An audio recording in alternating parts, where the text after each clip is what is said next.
well, it's a feeling I've lived with most of my life. The exchange of money for a service or good often does not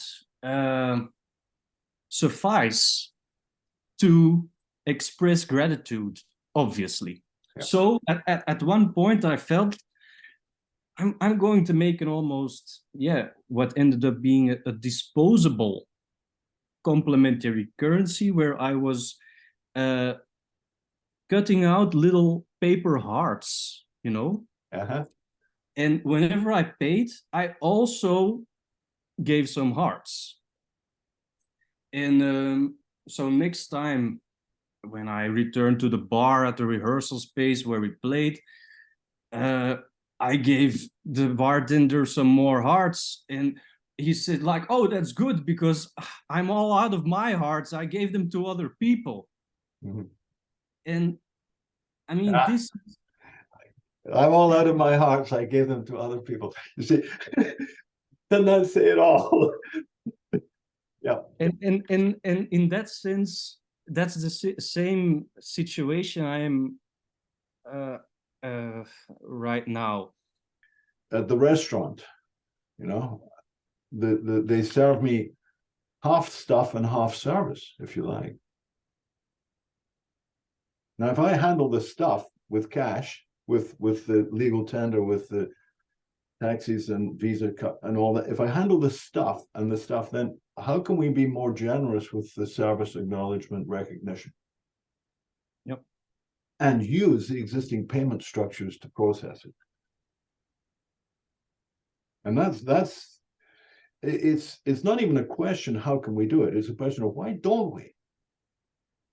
And that is interesting, is the why isn't in the function, it's in the fear. People are not, when I say to people, why don't we do this? And they say, well, because this, and they're talking about something totally different over there that they're terrified about or uncertain about or confused about. And then I get blamed for what they thought something was. No, I'm saying this.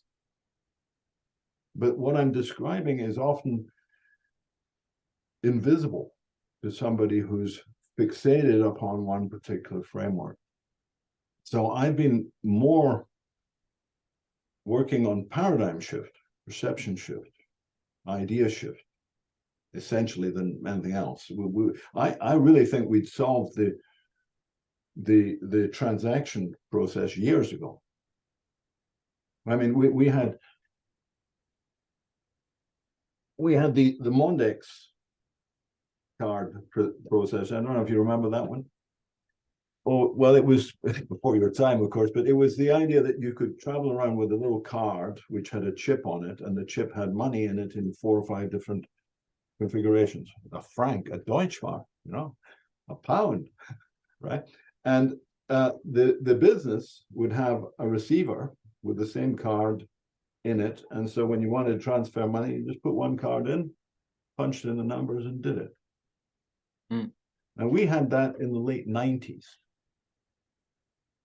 Could we get anybody to pick it up? No. No. We got it through GIS, which is a British technical firm based in Cambridge. And it was lovely. But it was so far ahead of people's time that they thought it was magic or fraud or strange or weird, but they weren't going to do it. Or, you know, and that's our big edge is, how do you get people on a bike? When they tried the unicycle, because there was only one wheel, they thought it would be, no, that's not easier. Yeah. But the tricycle isn't necessarily a good indication either. You learn different things on a tricycle than you learn on a bicycle. And if people have learned bad habits or limiting habits, then opening to non-habitual behavior is really quite tricky. So that again is an encapsulation of our journey over the decades.